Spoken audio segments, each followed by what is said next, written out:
All right, week 4 in the books. I calculated earlier this week, and approximately over the next 22 weeks, I have like 835 miles of training left. That doesn't include the 50K at the end. But 4 weeks in out of 26, I'm 1/6 of the way through my training, time-wise, not mile-wise, obviously. We had a really interesting week this week. Work was crazy. And then on Wednesday, all of a sudden our water stopped working at like, I think 9 or 10 in the morning. We had no idea. We're like, okay, did the hot water heater break? We have a tankless water heater, and it sounded like it wasn't running. And we called the water company, and they said that they weren't aware of any outages or anything. Our water bill gets paid through our HOA, so we thought maybe something got messed up with the HOA, and like they hadn't paid the bills for our building or something, but that wasn't the case. And it turns out the guy was able to come out really, really quickly, which I appreciated because I hadn't had a shower yet because I hadn't been for my run yet. He came out, and it turns out that whoever was supposed to turn off the irrigation system turned off the water to the building. Like, they shut it off. And so my husband worked with them, and they were able to get it turned back on, for which I was very grateful.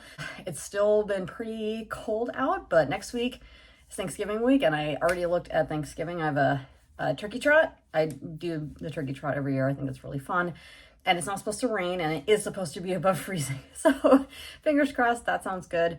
We're supposed to get into a little bit warmer temperatures next week.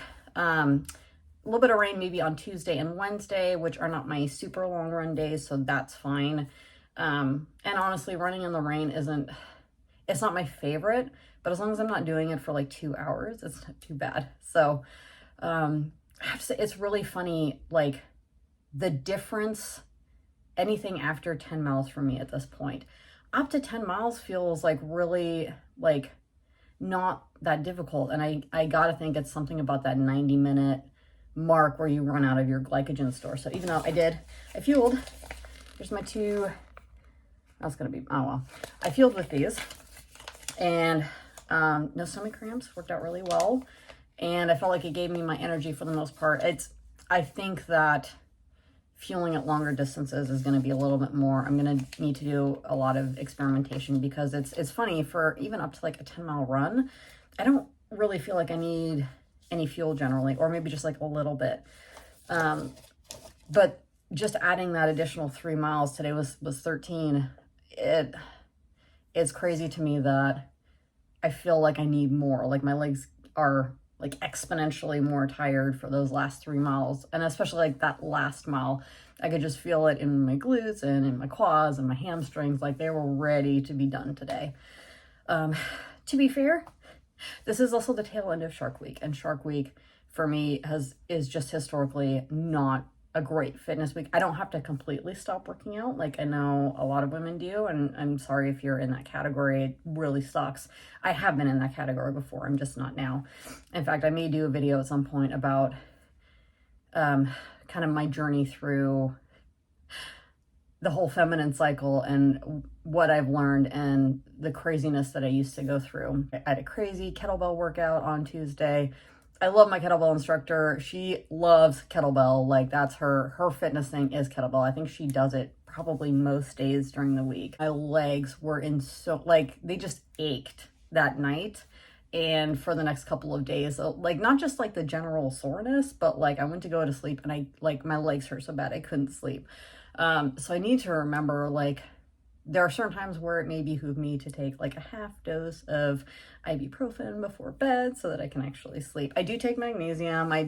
That's like part of my daily regimen, my doctor has me on magnesium for anxiety and depression. So I'm good with that. I take Epsom salt baths. I just took one yesterday.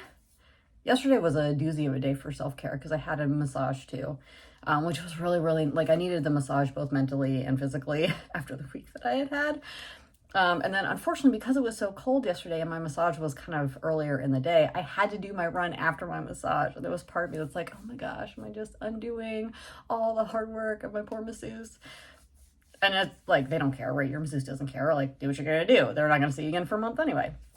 But I was like, oh, it did feel really good though. Like, I certainly had some tighter areas, not just in my legs, but constantly, like, I carry all my tension up here, like a lot of people do, especially those of us with desk jobs. And so working through my neck and my shoulders just felt really, really good. So anyway, that's all the updates I have. So far, so good, knock on wood. And I will tune in next week, and we'll see how next week I kind of have to run the way that the schedule works out. Instead of taking a day off and doing, instead of doing short, medium, short, rest, medium, long, I'm gonna have to do short, medium, long, so 5 days in a row. But the nice thing is that after that I will have a 2-day rest break, so I'll have Saturday and Sunday to kind of recover and rest. But yeah, next week will be interesting. I'm looking forward to taking a little bit of time off from work after, again, how crazy it's been. Anyway, hope you all are having a good week too, and we'll talk to you later.